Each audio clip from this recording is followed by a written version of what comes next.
What's up, everybody? I hope you're doing well. So I think it's no secret that it's not uncommon for our practices to slow down around the holidays. I mean, whether it's due to there being just open slots from clients taking vacations and things like that, or clients canceling on relatively short notice. I think it happens to all of us at some point. And let's be clear, it's good and healthy for us to take vacations, including for our clients to take breaks from therapy. So I'm not here to try to convince you to get your clients to stay on your caseload during the holidays. But it's also really alarming when our bottom line depends on our clients consistently coming through the door in order to pay our bills. So here are a few tips to help you deal with that holiday lull or slow periods at any time of the year for that matter. First and foremost, the lowest hanging fruit is to remind folks of your cancellation policy. So particularly if you're noticing that folks tend to cancel a lot around the holidays, just remind folks before the holiday season comes up to say, hey, I know it's the holidays, just reminding you I have this XYZ cancellation policy here, the stipulations of it.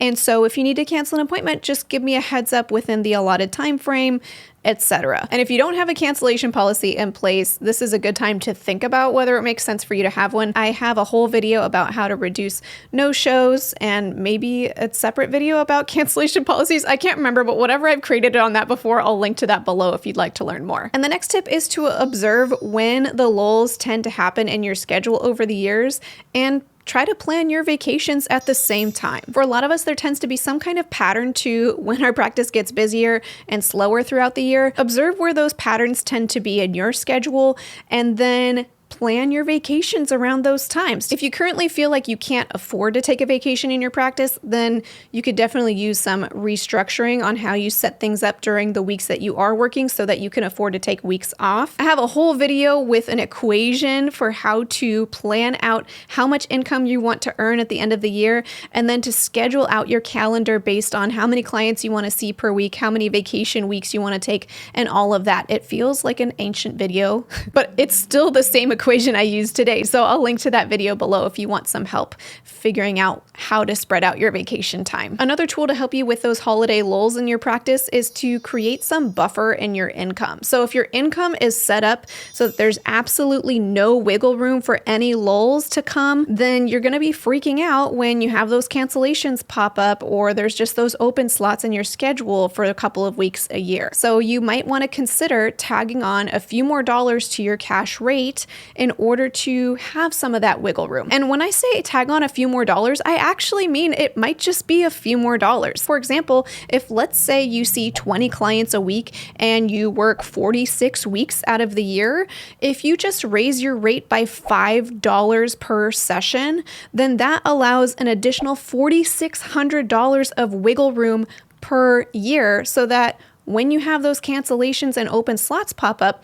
you don't have to sweat it. And of course, you can raise your rate as much as you want to. It could be much more than $5 a session, but I'm trying to make a point that even a relatively small increase could be enough to make the difference in case you're worried about, clients being able to afford an increase in the rate. You can take a look at what happened in your practice numbers for the past year. How much money were you hoping to make? How much money did you actually make?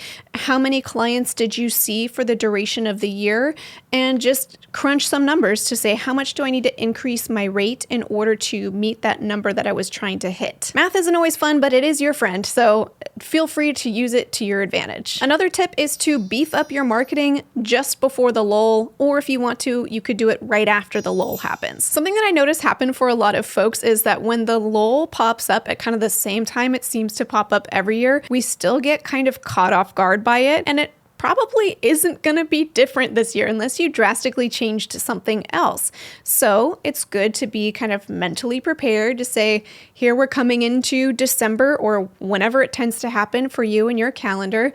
We're probably going to hit a lull soon. Maybe next year, while it's September, October, November, you lean into your marketing strategy a little bit more to try to add more folks to your caseload before the lull hits so that you can kind of ride through it without it being too big of a hit to your bottom line. I won't lie, this strategy has a bit of risk that comes with it, so it's not necessarily my favorite option on this list because you might beef up your marketing strategy in advance of when you think the lull is going to hit. Maybe you take on a few extra intake so that your practice is a little bit more than full leading up to when you think the lull is coming. And then the time comes for the lull to hit and there's no lull that year, and now you're too full. Alternatively, you could wait until the lull hits, and then rather than feel sideswiped by it, just say, okay, the lull did come this year, and in that moment, you can beef up your marketing strategies, and then in the coming weeks or months, you might have a few extra clients on your schedule to kind of counterbalance it. Again, the same risk is there because you might have some time where you're working a little bit more than you'd prefer to work,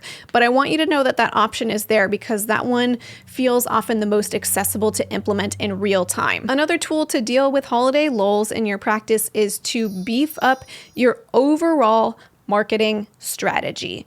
So I'm not talking about just like doing a little extra around the holidays so that you still have folks on your caseload, but in general, having a more well-rounded marketing approach so that you have a much steadier stream of referrals coming to you week after week, month after month. If a lull ever pops up on your schedule, you can just accept more of those referrals rather than having to turn them away. Now, one thing to keep in mind with this approach is if you really do have a very steady stream of inquiries, referrals coming through, you need some system for how you process all of those referrals. So then it comes time to ask, like, do you want to hire someone to help you respond to those inquiries or have some other system to help you with that? When I moved my practice to San Diego, I actually dialed back my marketing strategy, which helped slow down how many inquiries I have coming in.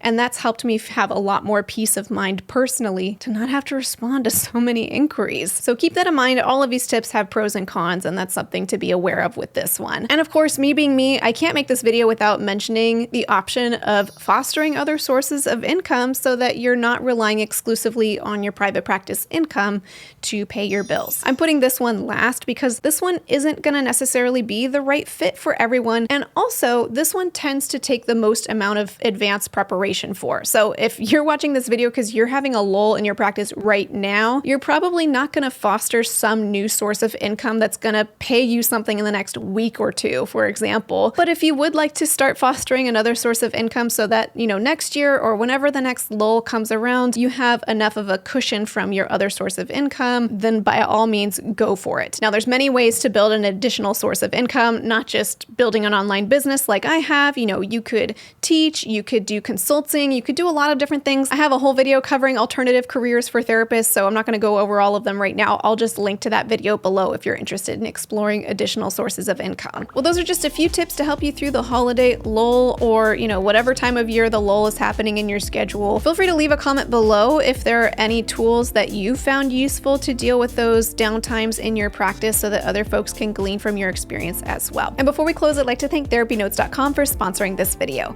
TherapyNotes is an all-inclusive practice management system that can help you with scheduling and notes and billing. They have a HIPAA-secure telehealth platform included for free for all users and so many other features. If you'd like to check out TherapyNotes, you can get 2 months to try it for free with no commitment just by clicking the link in the description of this video. And one last quick announcement, if you're watching this video in real time around when I'm publishing it, I am running a Black Friday deal that's lasting for, yes, an entire month. So if you're interested in getting all of my courses bundled together at a heavily discounted price, you can find a link below for how to access that. It's running through December 22nd. Well, if you're in the midst of the lull while you're watching this video, I hope you found this encouraging and hang in there. I know the first couple times that I went through a lull, I started freaking out thinking that whatever marketing strategy I had was tanking and now my practice was just dissolving, and it wasn't true. It was just a lull in the calendar. It happens to all of us at times. So hopefully you feel encouraged